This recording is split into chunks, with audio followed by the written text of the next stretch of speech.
I guess I've never really considered anything but architecture. My father's an architect, my uncle's an architect. My father ran his own practice, which at the time was working almost 7 days a week.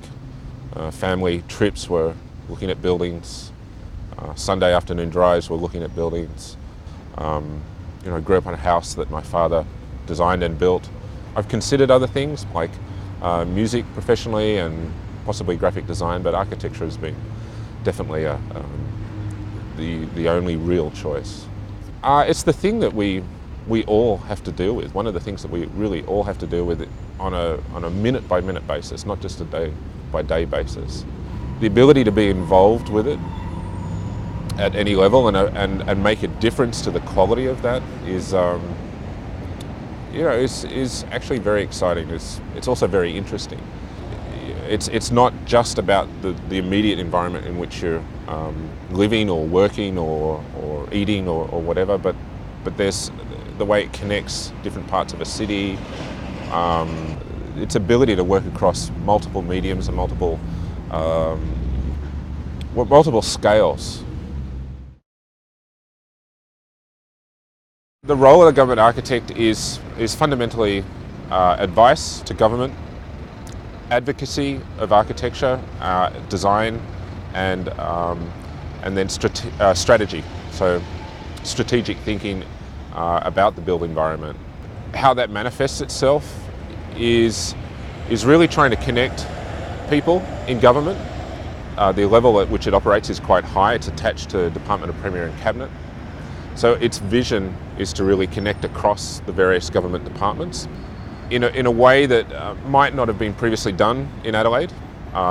It seems to me that they're very separate departments that do their own thing without a huge amount of engagement with each other. I think the real opportunity that most people are quite supportive of is the way projects might be connected and people might be connected and departments might be connected.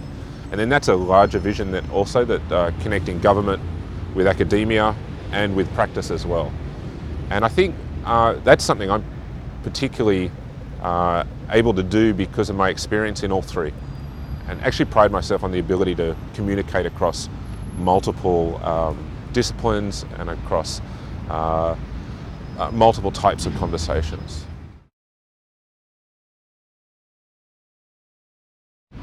I think there are a number of places in Adelaide that could be really quite special, and they need a little bit of design thinking.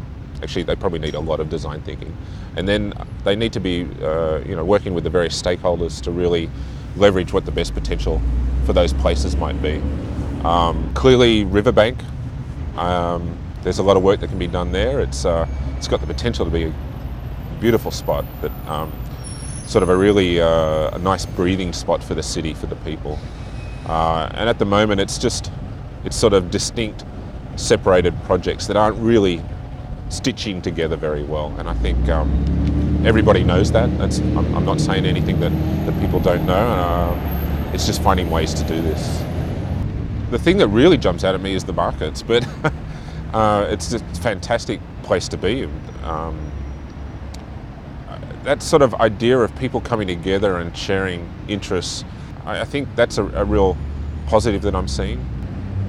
The city inside the parkland is amazing for what that offers in terms of improving density for the city, which obviously improves diversity and really builds on the lifestyle that Adelaide has.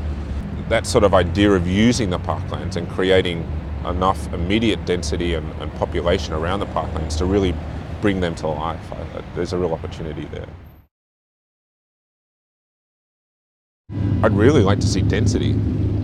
It's the perfect setup for density. And density is not a bad thing. I think most people see it as a bad thing. But density gives you amazing things. You think of all the fantastic cities in the world, and there's a certain density, which means there are a number of people, which means there are choices. And then there's the opportunity for the diversity of things. So that the slightly fringe things are allowed to breathe and live. So it doesn't become so mainstream in a good city. So I think that Adelaide has that very strong perception of a really good arts and cultural background to it. And so there's something to be built on there by having more people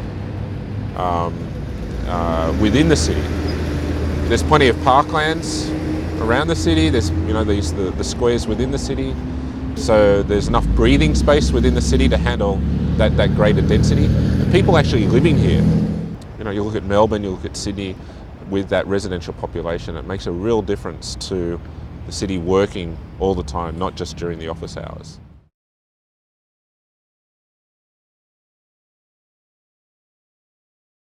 That's one of the biggest parts of my role, to set up design review in the city, to work with local councils, to work with the city council, on the 30-year strategic plan for Greater Adelaide, and like I say, that's identifying the spots where it can handle density or development.